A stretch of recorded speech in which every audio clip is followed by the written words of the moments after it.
శ్రీ గురుభ్యో నమః. శ్రీమద్భాగవతమునకు మాస్టర్ ప్రసాదించిన వివరణను చెప్పుకుంటూ ఉన్నాము. అందులో భాగంగా దక్షయజ్ఞము వృత్తాంతములో ఉన్నామండి. మనం కల్మషమైన దగ్ధమైన దేహముతో నిజ సమాధి యందు పుట్టిన యోగాగ్నిచే సతీదేవి దగ్ధమయ్యను అని అన్నారండి. ఆ దృశ్యమును చూచి మానవులను దేవతలను అయ్యయ్యో ఈమె దక్షునితో విరోధము వలన దేహము వదిలేను కదా అని వాపోయిరి. దేవతలు మానవులు ఇద్దరటండి. మానవులను దేవతలను ఏమనుకున్నారు? అయ్యయ్యో ఈమె దేహం వదిలేసింది కదా దక్షునితో విరోధం వల్ల అని అనుకున్నారట. దీనికి మాస్టర్ చెప్తూ ఉన్నారండి, దేహమున ఇంద్రియాదుల రూపమున దేవతలు ఉన్నారు. అంతే కదండి, మన అనేక దేవతలు మనలోనే ఉన్నారు. దేహమున ఇంద్రియాదుల రూపమున దేవతలుందురు, సప్తధాతువులు మనస్సు రూపమున మానవులుందురు. అదటండి, ఇంద్రియాదుల రూపమేమో దేవతలు ఉంటారట ఆ రూపంలో, సప్తధాతువులు మనస్సు రూపమున ఏమో మానవులుందురు. మానవులు అనగా మనువు సంతతి. ఇక్కడ అనేక డెఫినేషన్స్, బేసిక్స్ మనకి ఎక్కడికక్కడ మాస్టర్ ఇచ్చారండి. అసలు భాగవతం చదువుకుంటే ఈ ఆధ్యాత్మికతకు సంబంధించిన బేసిక్స్ అన్నీ వచ్చేస్తాయండి. అసలు మానవులు అంటే ఏంటి? ఇవన్నీ బేసిక్స్. ఇవి మనకి మాస్టర్ ఈ భాగవతంలో ఎక్కడ వస్తే అక్కడ కాంటెస్ట్ని బట్టి దాన్ని వివరించుకుంటూ వచ్చారు. మానవులు అనగా మనువు సంతతి, మనువు సంతతి వాళ్ళు కాబట్టి వాళ్ళని మానవులు అంటున్నాం. వారికిని వీరికిని ప్రజాసర్గమే పరమావధి, అంటే దేవతలకి మానవులకి. వారు నిర్మించిన దేహమునందు శక్తియు శివుడును కూడా ఉందురు. దేహంలో శక్తి శివుడు ఇద్దరు ఉంటారండి. శక్తి అమ్మవారు శక్తి స్వరూపం అని చెప్పుకున్నాం. పరమశివుడు భగవంతుడు, పరమాత్మ శక్తి. కనుక ఆ దేహంలో ఇద్దరు ఉంటారు, శక్తియు శివుడును కూడా ఉందురు. ఇట్లు అందరూ కలిసి ఉన్నచో ముచ్చటగా ఉండేది. ఈ నడుమ దక్షుని సృష్టి ఒకటి సంప్రాప్తించినది. ఇలా దేవతలు, శక్తి, శివుడు అందరూ కలిసి ఉంటే బాగుండేది. కానీ మధ్యలో ఏమైంది? దక్షుని సృష్టి అన్నారు, అదొకటి సంప్రాప్తించింది. అది శివునితో సంబంధము లేని యజ్ఞము. ఎందుకంటే శివుణ్ణి పిలవకుండా యజ్ఞం చేస్తున్నాడు కదండి.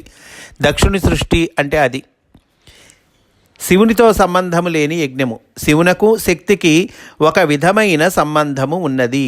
శివుడికి శక్తికి సంబంధం ఉంది. అదేంటి? జీవేశ్వర సంబంధము.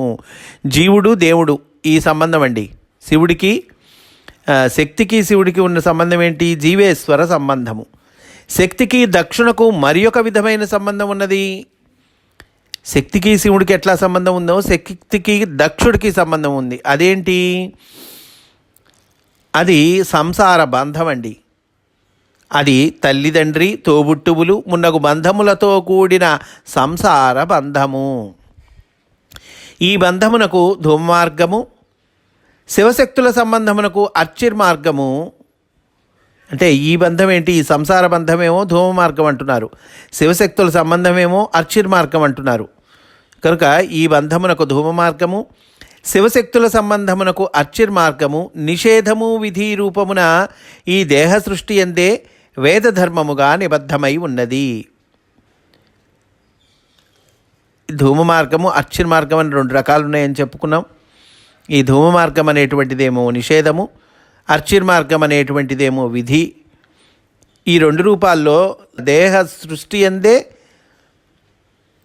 వేదధర్మముగా నిబద్ధమై ఉన్నది. శివునిది వేదమునకు అతీతమైన వేదమార్గము. శివుని వేదములు అనుసరించును. ఆయన్ని వేదాలు అనుసరిస్తాయండి. ఎందుకు? భగవంతుడు కదా, ఆయన్ని వేదాలు అనుసరిస్తాయి. వేదములను విధి నిషేధములైన కర్మలు అనుసరించును. విధి నిషేధమైనటువంటి కర్మలు అంటే చేయకూడనివి పనులు, చేయవలసిన పనులు ఏవో ఉన్నాయి కదండి, అవి వేదాలను అనుసరిస్తాయి.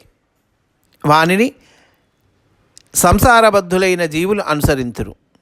ఈ కర్మలు చేయకూడనివి, చేయవలసినవి, ఈ విధి నిషేధమైన కర్మల్ని ఈ సంసారబద్ధులైన జీవులు అనుసరిస్తారు.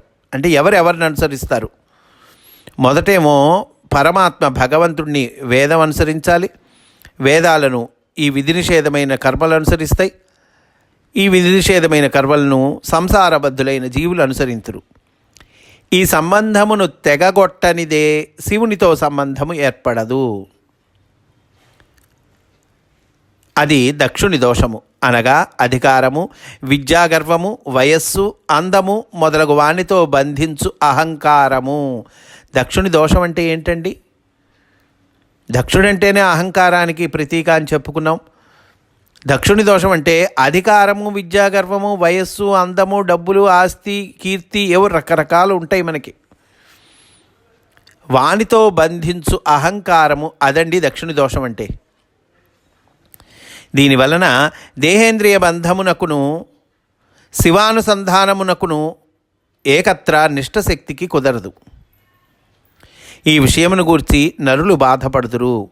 అనగా సుఖమును కోరి ఇంద్రియబద్ధులగుటయో, ఇంద్రియములను విడిచి సుఖస్థానమును చేరుకొనుటయో తప్ప ఇంద్రియములతో సుఖము చేకూర్చుకొనలేకపోవుదురు.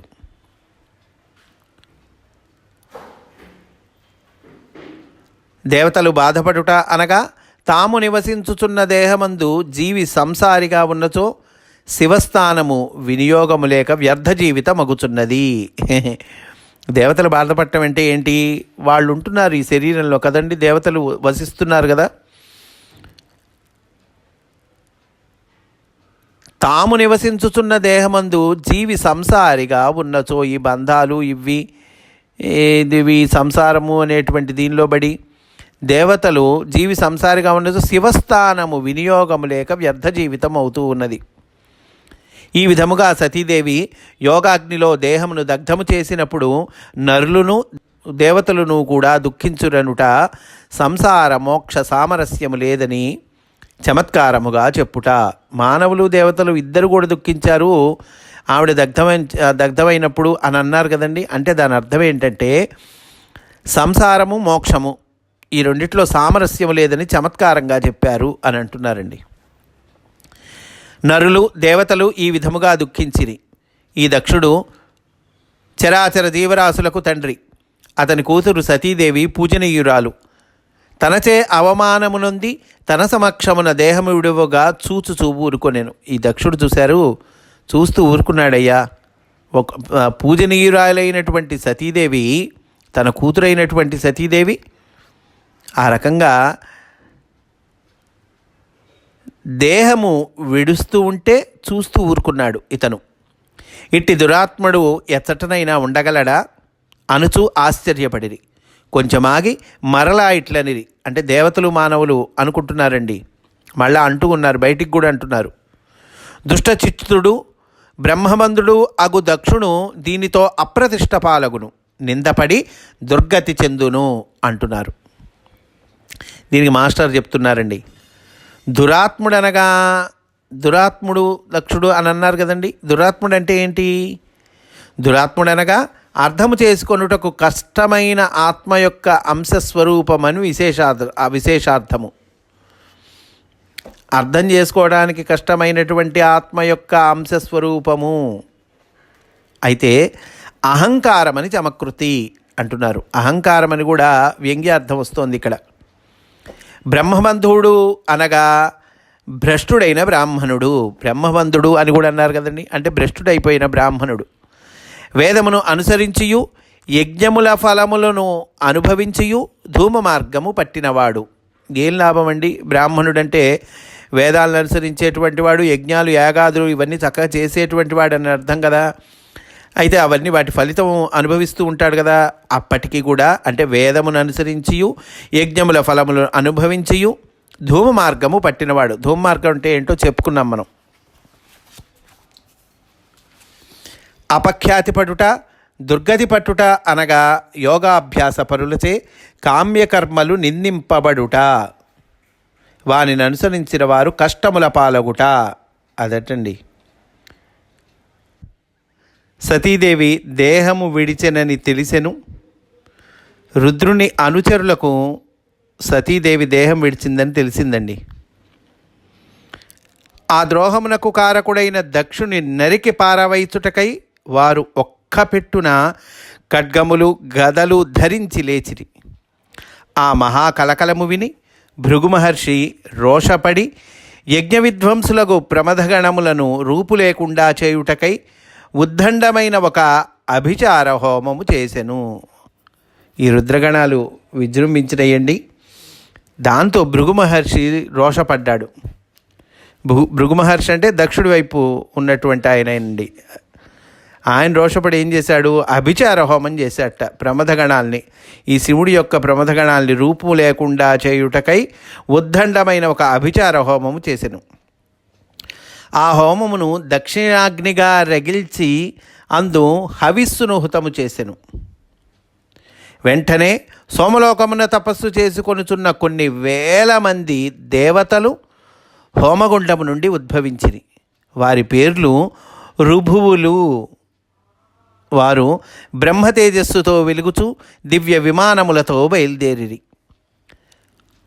కొరవులను ఆయుధములుగా కొని రుద్రుని అనుచరులైన ప్రమథులను వెంటబడి కొట్టగా ప్రమథులు పరాజితులై పారిపోయి ఎచ్చటనో దాగిరి.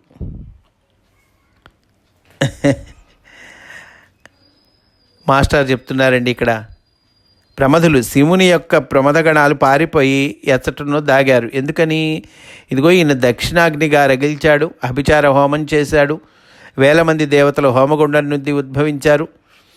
కొరవులను ఆయుధంగా కొని వాళ్ళు రుద్రుని అనుచరుల మీద పడ్డారండి. అప్పుడు ప్రమథులను వెంటబడి కొట్టగా ప్రమథులు పరాజితులై పారిపోయి ఎచ్చటనో దాగిరి. మాస్టర్ చెప్తున్నారు, అసలు భృగు అంటే ఏంటండి? భృగువనగా చంద్రలోకమును తన తపస్సు చే సాధించిన ఋషి. చంద్రలోకాన్ని సాధించి పెట్టినటువంటి ఋషి అండి ఈయన.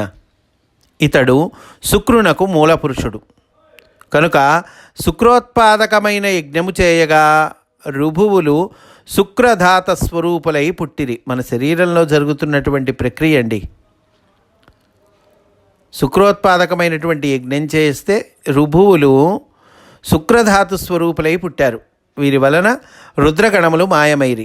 దీని భావమేమనగా, నరుడు వైరాగ్య సంపన్నుడై యోగ మార్గము పట్టి శివైక్యము చెందినంతటనే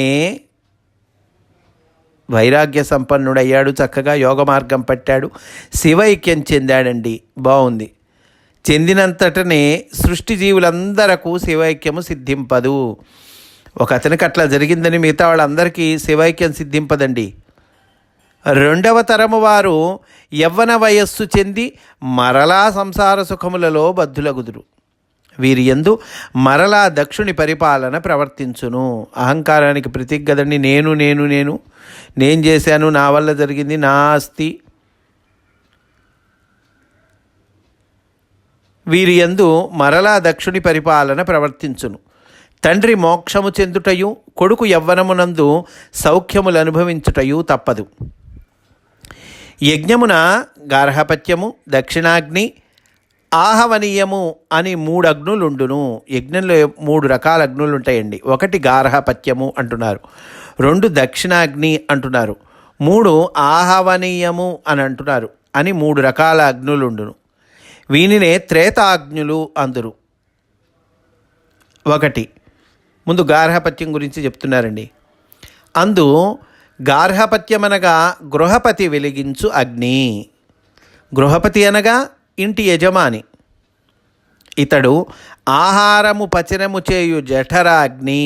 మనలోనే ఉన్నారండి. 3 అగ్నులు మనలోనే ఉన్నాయి. ఆహారము, మనం తినేటువంటి ఆహారాన్ని పచనం చేయాలి, జీర్ణం కావాలి కదండి. ఆహారము పచనము చేసేటువంటి జఠరాగ్ని, ఇది గార్హపత్యము. ఇంటి యజమాని వలె తాను ఆర్జించిన సంపదలను దేహమందలి వారికి పంచిపెట్టుచుండును. ఈ జఠరాగ్ని ఏం చేస్తుంది? ఇంటి యజమాని ఏ రకంగా అయితే తాను డబ్బులు సంపాదించుకొచ్చి అందరికీ కావాల్సిన అవసరాలు చూస్తాడో, అలాగే ఈ జఠరాగ్ని ఇంటి యజమాని వలె తాను ఆర్జించిన సంపదలను దేహమందలి వారికి పంచిపెట్టుచుండును. అంతే కదండి. పచనం చేసి ఆ శక్తిని అంతటికీ పంచిపెడుతుంది. అన్నిటి పార్ట్లకు వెళ్ళాలి కదా. కాలేయంకి వెళ్ళాలి, గుండెకి వెళ్ళాలి, నరాలకు వెళ్ళాలి, మొత్తానికి వెళ్ళాలి కదండి.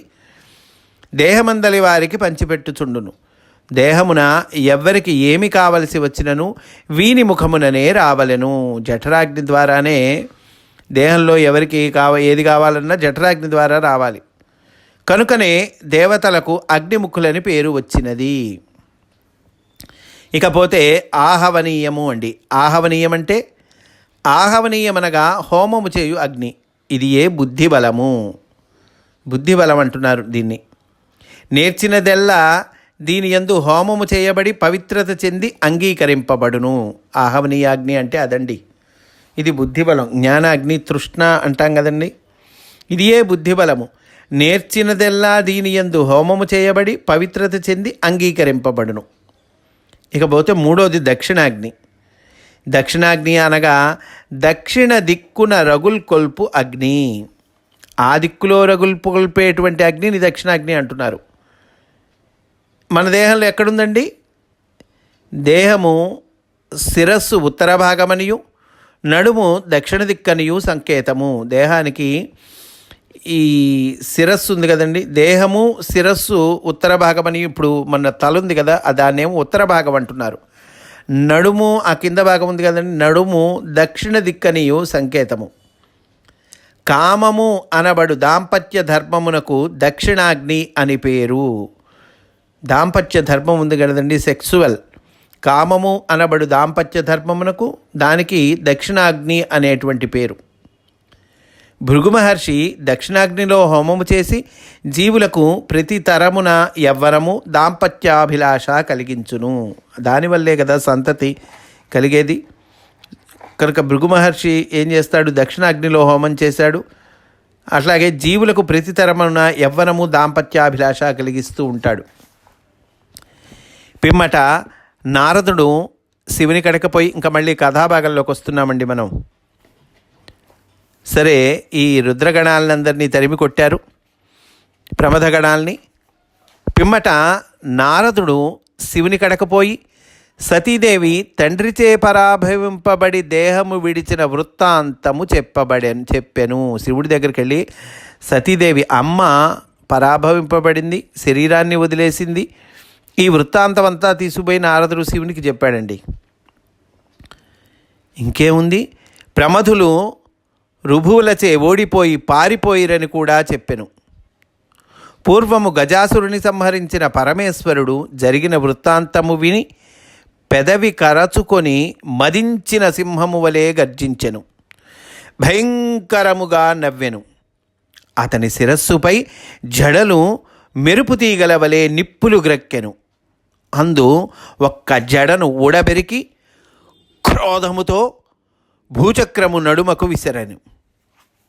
ఇట్లు పెరికి విసిరిన రుద్రుని జట నుండి వెంటనే ఆకాశమంటి పరిభ్రమించుచున్న నల్లని మహాశరీరము ఒకటి ఉద్భవించెను.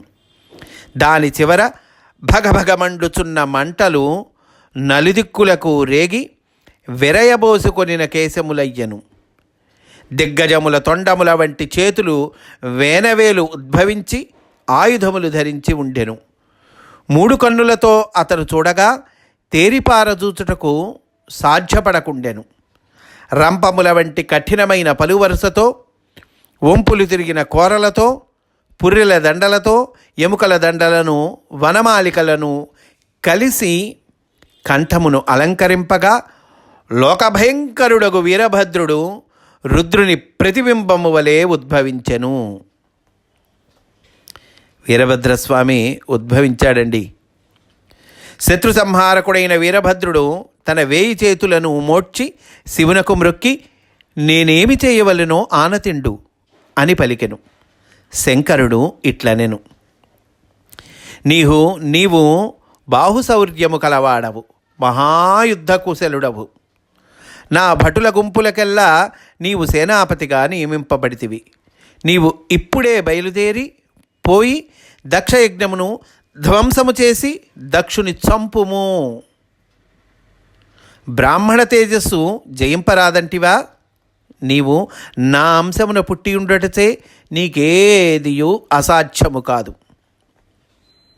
శివుడు కోపముతో ఇట్లా ఆజ్ఞాపింపగా వీరభద్రుడు సంతోషించి శివునకు ప్రదక్షిణము చేసి సెలవు తీసుకొని వారింపరాని వేగమున భూమికి దిగెను. అతడు కాళియందల గలగల శబ్దములతో భయమును గొల్పు కాంతులను వెలిగ్రక్కుచున్న శూలము పూని నిలబడెను. ఆ శూలము యమునకు యమున వెలే తళుక్కున మెరసెను. వాని వెంట గబగబా నడుచుచున్న ప్రమథ సైన్యముల పాదఘాతములచే తూలిన ధూళి ఉత్తర దిక్కు మొత్తము వ్యాపించి ధూసరితము చేసినది. దక్షుడును వాని సభ్యులను చూచి అది ఏదో భయంకరమైన చీకటి అనుకొనిరి. ఇంతలో చీకటి కాదు ధూళి అని ఎరిగి మిక్కిలి ఆశ్చర్యపడి చూచిరి. ఆ రకంగా వీరభద్రస్వామి అదిగో ఆ దక్షయజ్ఞం జరిగే చోటికి వెళుతూ ఉన్నాడండి. ఈరోజు ఇక్కడితో పూర్తి చేసుకుందాం.